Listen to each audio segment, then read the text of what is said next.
한 주간 싱가포르 소식 전해드리겠습니다.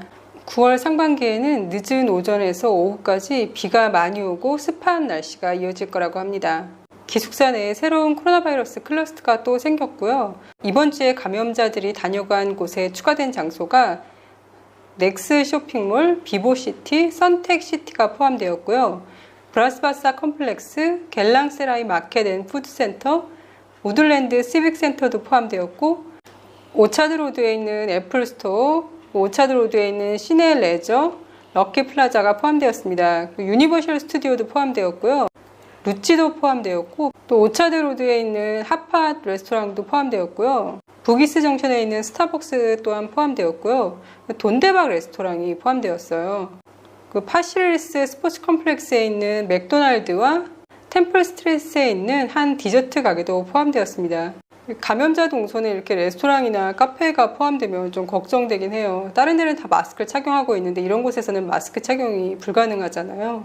지역사회의 감염 유행을 더 잘 파악하기 위한 노력의 일환으로 앞으로 몇 주 안에 택시, 그리고 그랩이나 고잭 같은 자가용 차량 운전사, 음식 배달원 등을 검사할 예정이라고 합니다. 그리고 더 추가로는 외국인 근로자 기숙사를 서비스하는 주요 판매 업체뿐만 아니라 매점, 시장, 커피숍의 노점 주인들에게도 검사가 확대될 거라고 합니다. 2주 연속 매장 문을 10일 동안 닫아야 되는 곳이 나왔었거든요. 지금 현재는 10시 반 이후에는 알코올을 팔 수 없고 테이블 간격은 1m로 뛰어야 되고, 그리고 5명 이상 아는 사람을 예약을 받으면 안 되고 이런 게 있거든요. 근데 그런 걸 안 지켜서 10일 이상 문 닫는 음식점들이 계속 나오고 있는데요. 이번 주에도 10시 30분 이후에 알코올 판매가 금지되니까 차 주전자에다가 술을 담아서 팔다가 걸린 거예요. 열흘 이상 영업 금지가 되면 그게 더 손해일 것 같은데 이렇게 자꾸 지금 규정을 지키지 않는 음식점들이 계속 나오고 있네요. 외국인 노동자들 같은 경우에는 기숙사에서 몇 달 동안 계속 나오지 못했었거든요. 그러다가 이제 어느 정도 숙소에서 감염자가 많이 줄어들었을 때도 나가서 일은 할 수 있지만 기숙사 바깥을 벗어날 수 없었어요. 기숙사에 있다가 가서 일하고 다시 돌아와서 기숙사에만 있어야 됐는데, 이번 주에 일단 50명을 선정해서 레브라도 공원하고 호트파크에서 휴식을 취하게 했습니다. 앞으로 해외 노동자들의 정신적 건강과 신체적 건강을 위해서 점차적으로 기숙사에서 나와서 쉬는 날을 즐길 수 있도록 할 예정이라고 합니다.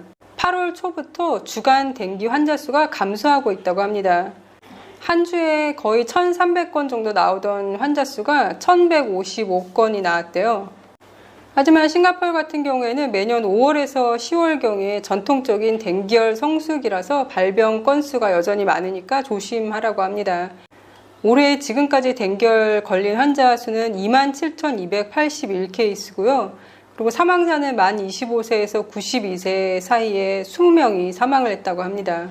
7월 달에 GBS라는 병이 50건이나 발생했나 봐요. 이거는 1월에서 6월까지 월 평균 25건이 발생했는데 그거의 2배를 넘었다고 합니다.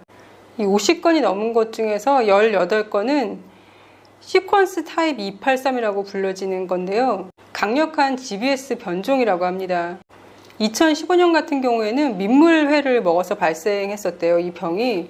근데 올해는 이 병에 감염된 환자들을 추적해 봤는데 생선회를 먹고서 병이 걸린 사람은 없었다고 합니다. 2015년에 보고된 가장 심각한 GBS 감염 사례 중 2건은 한 명은 이 병으로 팔다리를 모두 잃었고요. 또 한 명은 2주 동안 혼수 상태에 빠졌다가 청력을 잃었다고 합니다. 일반적으로 신생아와 당뇨병, 암, HIV 같은 면역력이 낮은 사람들이 감염에 더 취약하다고 얘기를 하는데요. 2015년 같은 경우에는 젊은이들과 노인들 모두에게 영향을 미쳤다고 합니다. 가장 흔한 증상이 발열이라고 하고요. 하지만 일반적인 항생제로 치료가 가능한 질병이라고 합니다. 예방조치로는 음식을 취급하기 전에 손과 주방기구들을 잘 씻는 것이 포함되고요. 그리고 완전히 음식을 익혀서 먹으라고 합니다. 날것과 조리된 음식을 준비할 때는 별도의 칼과 도마를 사용하는 게 좋다고 합니다. 싱가포르이 7년 연속 글로벌 혁신 지수에서 아시아 태평양의 가장 혁신적인 국가 1위를 지켰다는 기사도 있었어요. 세계 지식재산기구 코넬대 인서드가 매년 발표하는데요. 131개 경제국의 순위를 매긴다고 합니다. 전체 글로벌 순위에서는 싱가포르는 8위가 되었고요. 상위 세 국가는 스위스, 스웨덴, 미국 순이라고 합니다. 전 세계 대학교 순위도 발표되었는데요. 싱가포르 국립대학이 세계 25위, 그리고 아시아 3위 대학이란 지위를 유지했고요. 아시아 최고 대학은 칭화대고 세계 순위로는 20위라고 합니다. 아시아 2위 대학은 북경대고 세계 순위는 23위라고 합니다. 싱가포르의 난양공대는 세계 47위를 기록했다고 합니다. 역시 세계 10위 학교들은 옥스포드, 스탠포드, 하버드, 캘리포니아 공대, MIT, 캠브리지, 버클리, 예일, 프린스턴, 시카고 대학이 세계 10위에 들었습니다. 싱가포르에서 이번 주 월요일 날 대통령 연설이 있었고, 그리고 나서 계속 그 연설에 대해서 의회에서 이제 디베이트를 하는 거예요, 국회의원들이. 그런데 그 연설에서 BTS가 나왔습니다. 한 국회의원이 BTS의 가상 콘서트로부터 정부가 배울 게 한두 가지가 아니라는 발언을 했어요. 이 사람 연설이 끝나고 다음 또 국회의원이 연설을 했는데요. 다음 국회의원은 농담으로 자기는 BTS보다 블랙핑크를 더 좋아한다, 이렇게 또 얘기를 했다고 합니다.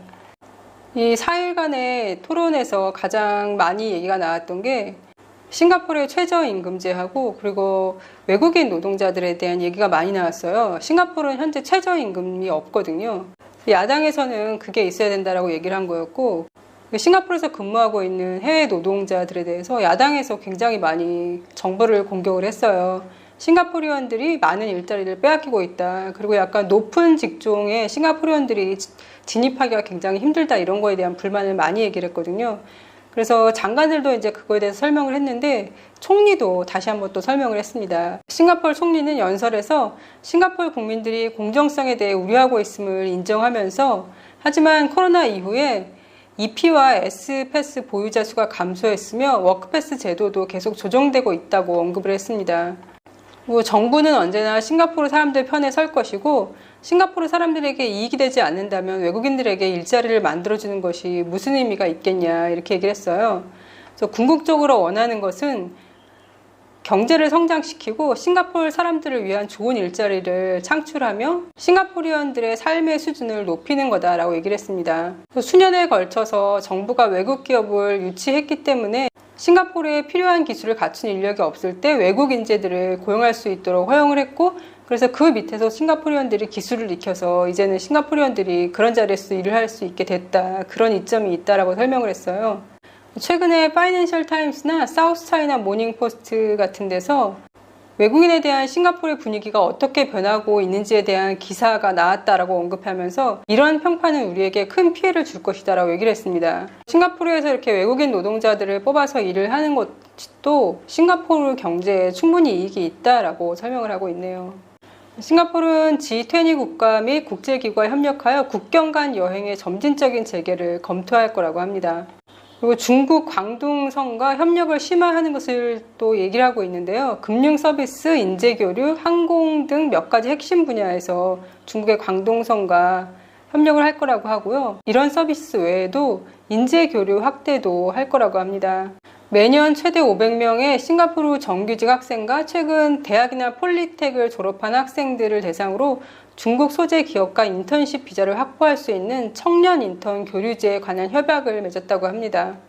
그리고 드디어 싱가포르하고 한국하고 그린레인을 협정했어요. 그래서 양국 간의 필수 업무와 어떤 비즈니스 트래블 같은 게 가능하도록 했는데요. 이렇게 패스트레인이 협정되면 14일간 자가격리가 없는 거예요. 물론 출발하기 전에 코로나 테스트를 해야 되고 상대방 나라에 도착해서 또 코로나 테스트를 해야 되지만 14일간 격리는 없고 단지 14일 동안 본인이 이제 어떤 스케줄이 있으면 그 스케줄대로만 움직여야 되고 다른 데는 가면 안 된다고 합니다. 그러니까 아무나 갈 수 있는 건 아니고요. 신청을 해가지고 허락을 받은 사람만 이런 식으로 패스트레인을 통해서 교류를 할 수 있는데요. 자세한 사항이나 어떤 식으로 어플리케이션을 내야 되는지 이런 것은 safetravel.ica.gov.sg에 나와 있다고 합니다. 코로나가 빨리 줄어들어서 싱가포르하고 한국하고 일반 여행도 가능해지면 좋겠어요. 그리고 한국은 10호 태풍이 또 올라온다고 하는데요. 박순영님께서 알려주신 팁인데 고무줄개를 잘라서 창문 틀에 넣었대요. 창문이 있으면 바람에 굉장히 많이 흔들거리잖아요. 근데 고무줄개에 탄력이 있다 보니까 거기 창문 틀에 끼워놨더니 그렇게 많이 창문이 흔들리지 않았다고 합니다. 이번에 10호 태풍은 더 강력한 거라고 하니까 준비 잘 하셔서 별 피해 없이 잘 지나갔으면 좋겠습니다.